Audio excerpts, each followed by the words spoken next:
what is called indigenous knowledge and scientific knowledge trade in both directions, and how the sanitary state that came later in the 19th century along with tropical medicine in Goa did not have the expression that is narrated for the Anglophone colonies or the British dominated colonies because there was a power negotiation or a power dimension that was different there. Goa had been early colonial site with early involvement of local elites. It was very important for the Portuguese world system of economics or trade in early modern, but by the 19th century was almost symbolic.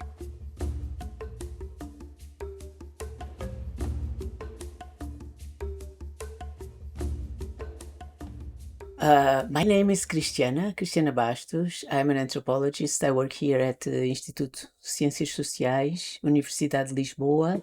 I always worked with a historical dimension to anthropology and some history of science too. And now I'm connected to Transatlantic Crossroads Lab.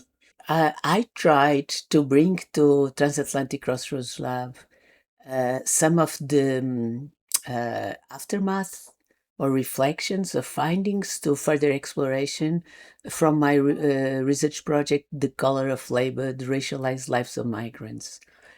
So my main thesis is that race and racialism, as we know it today, was produced in the plantation world, in the New World plantation systems in Caribbean and the Americas, and then was passed on to the world, including to later periods of colonial Africa or European colonizing of Africa in a later period after plantation.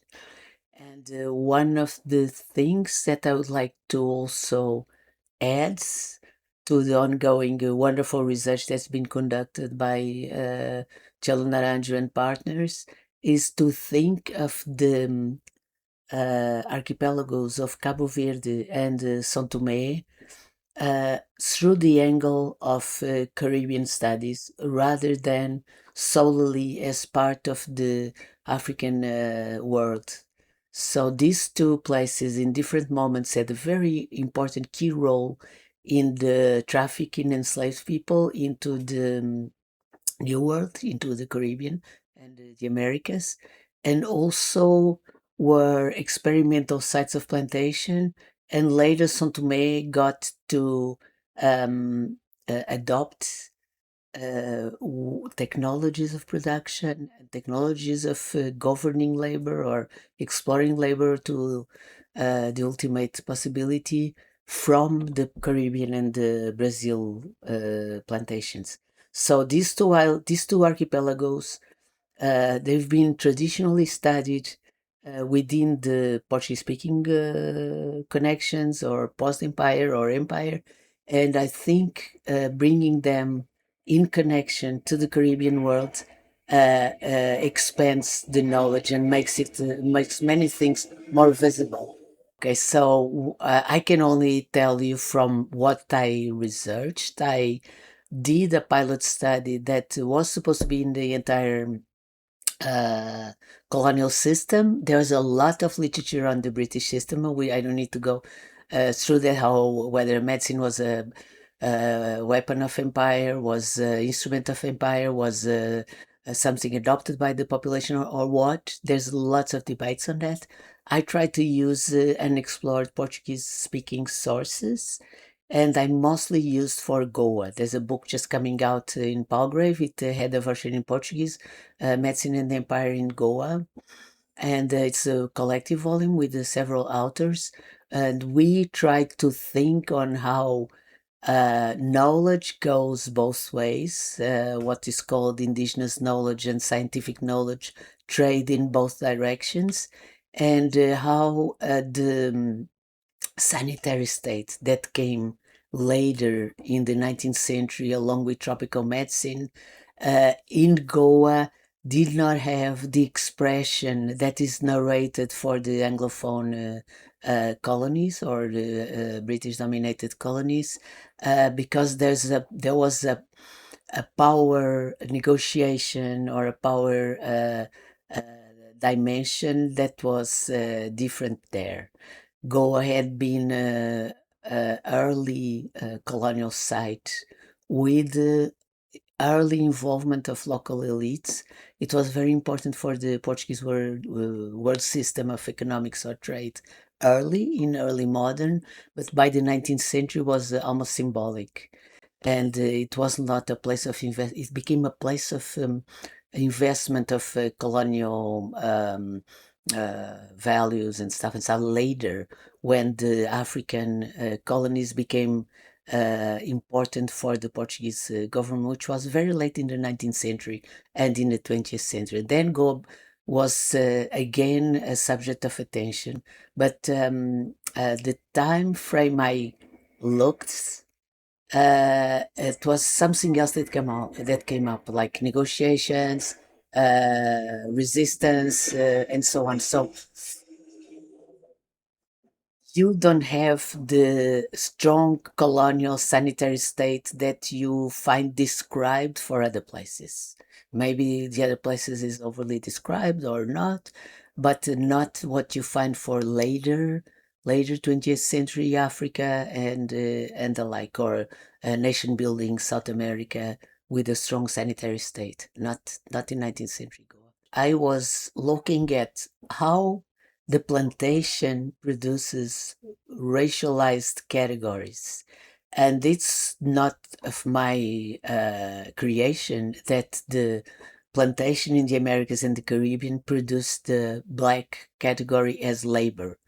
Other authors bring that when is the discussion of early capitalism being coincident with the plantation economy. So that plantation economy produced a workforce, so-called workforce, through enslavement, identified with blackness, with all the diversity that exists in Africa, with all the diversity of gender, class, positionality, type of livelihood, and so on and so on.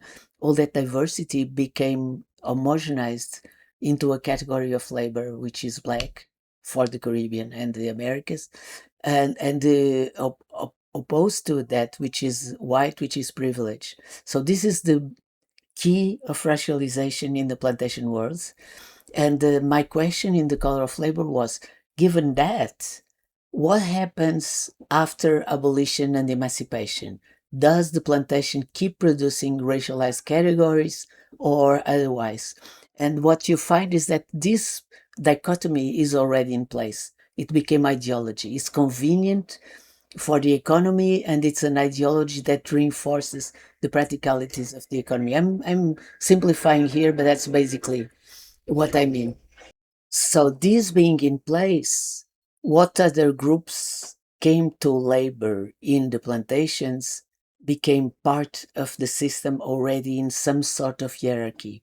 What you see in Guyana is that first they tried to bring poor Europeans and to Guyana itself, to the Demerara, which is like the central part of the plantation in what is now Guyana.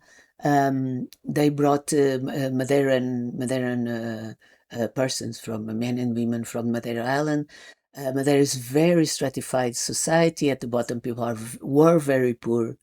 It was like a feudalistic system transplanted to an island that was virgin. There were no indigenous peoples. And so people had it really hard at the bottom. So many were willing to escape. So that's like one of the pull and push factors. They were easy targets. Also, there were connections. There were like British uh, people that connected to both the planters, the vessels, and the workers that made the connection so that they would brought, in spite of the Portuguese government and the Madeiran government not wanting that, because people were escaping the nation and working for other groups. So Madeirans became one of the groups, and then the one group that really became like the largest contributor to the workforce was from India, with Gladstone and the other politicians in Britain. You came up with the idea that people from South Asia could come on contracts, not enslaved. It's supposedly free, and it was free in theory. They could go back, but not everybody had much to go back to, or they didn't really know what they were signing into. So they went to the fields and do similar work to those who had been enslaved, except that they were not in chains and they were not like bought and sold for life. They were free to go back, kind of. And then, other groups came, and the division of the workforce and the different possibilities given to different groups already in that hierarchized, racialized society was unequal. So these groups remained not only separate, but in tension with one another, and some feeling above the others in that scheme of colorized hierarchy. That's what you find in historical Guyana. Okay, it's contemporary. It's a little bit different, but there's an inheritance, a legacy of tension and difference, like divided workforce, because they were brought in different moments and with different status. I try to combine displacements of labor, both as migration and as part of imperial connections. Okay, so I've been for a while. It emerged from my study in colonialism, and emerged from my study in colonial medicine and the writings of Goan doctors and stuff.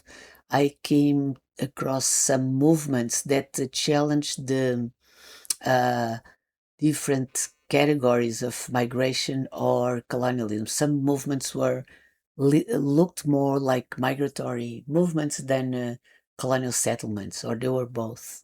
So I started looking at trans-imperial movements or trans-imperial migration. So it's within colonial studies, but also migration. So I don't dialogue so much with migration studies, but in this cross-empire understanding, say. That's for public health people and medical anthropology to tell you. It's you think from medical anthropology perspective. See, there's one thing that's disease, which is a category defined by medical science and so on. Is a category that's abstract from the experience of being sick. And illness is the personal experience of that. So it can be individual or can be also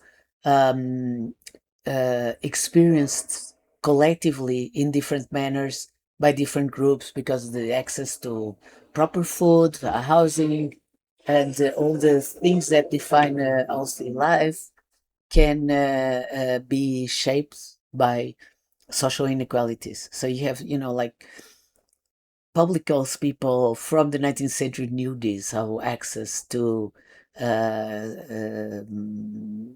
decent conditions in housing, food, and so on caused different types of vulnerability, and then you get sicker if you are more vulnerable. So, and then there's like all these levels. One thing is illness, the experience of being ill, not healthy, and the category of disease that is used for the distribution of those patterns in the population. So that would be an interview by itself. I studied epidemics, and that's what my scholarship was about during a few years. And the epidemics brought me to colonial medicine, and then colonial medicine brought me to colonial settlements, and settlements brought me to migration and plantation.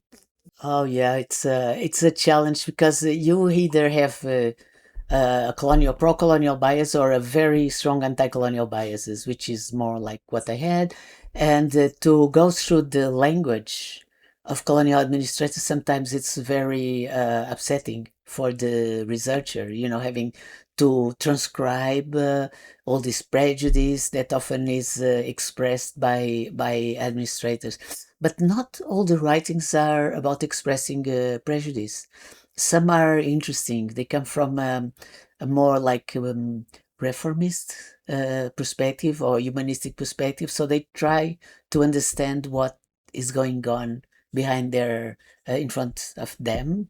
So there's a lot of social commentary in the colonial writings too, especially in the physicians, right? In some physicians, right?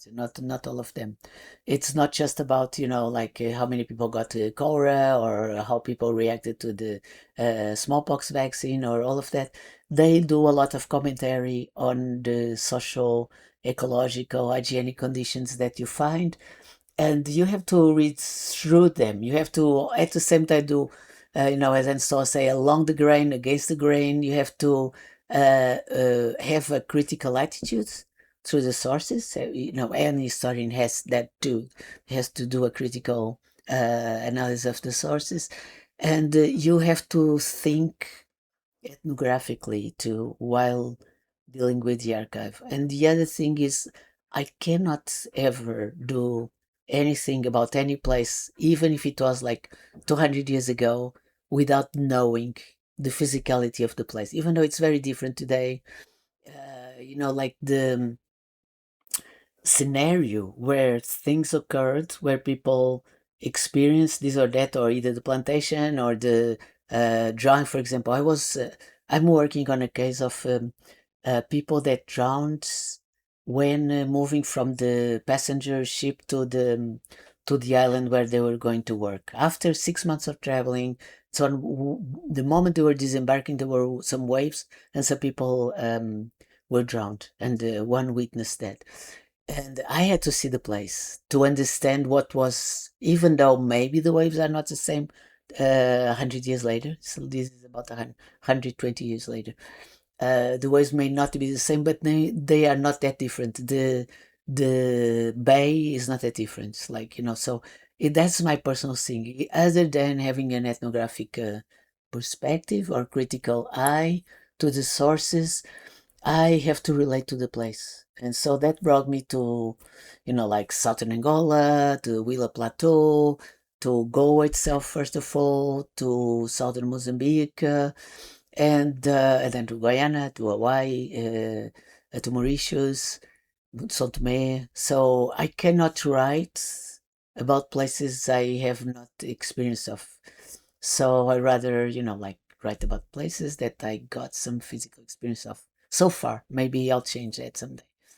Okay, what we all know now in history of science and so on, that's like way more complex than centers to peripheries. You have many people conceptualizing how our knowledge circulates, how it goes both ways, how it is negotiated, how it is transformed. So the old idea of centers producing scientific knowledge, collecting in the peripheries, and sending to the peripheries the processed knowledge has been criticized. What I did in that project, Circulation of Knowledge, was in the aftermath of 2 cycles of colonial medicine research. I had a lot of data. So that one project was not about empirical research, was about processing data that I had collected on the other one. And I had a partner from Brazil, Renilda Barreto, whom I met through the other projects. And we connect a lot in the understanding of circulation of medical knowledge. She was working in obstetrics and formation or the production, circulation of new knowledge in that field. I was working in infectious disease in general, epidemics knowledge, and we worked together and produced a book with other colleagues that included many things, including knowledge on therapies by water or alcohol, or all these different things. So it's a multi-sided, prismatic understanding. There's like not one model for circulation of knowledge. There are many, and I keep learning on that. Like in the book on Goa that is coming out now, Uh, Two scholars that worked with the Jesuit sources, which I never did. It's like not in 18th century, 17th century, not my word at all. They showed how, like the vessels of transmission of knowledge, even within the Jesuit, internet, pre-internet, like their network, was had bumps along the way, had transformations along the way, circulated in different directions, and all of that. So it's something that's like not there's not a definite model, but certainly we challenge the center to periphery knowledge, or the knowledge as a tool of empire alone. It's more than that, and it's constructed with multiple sources.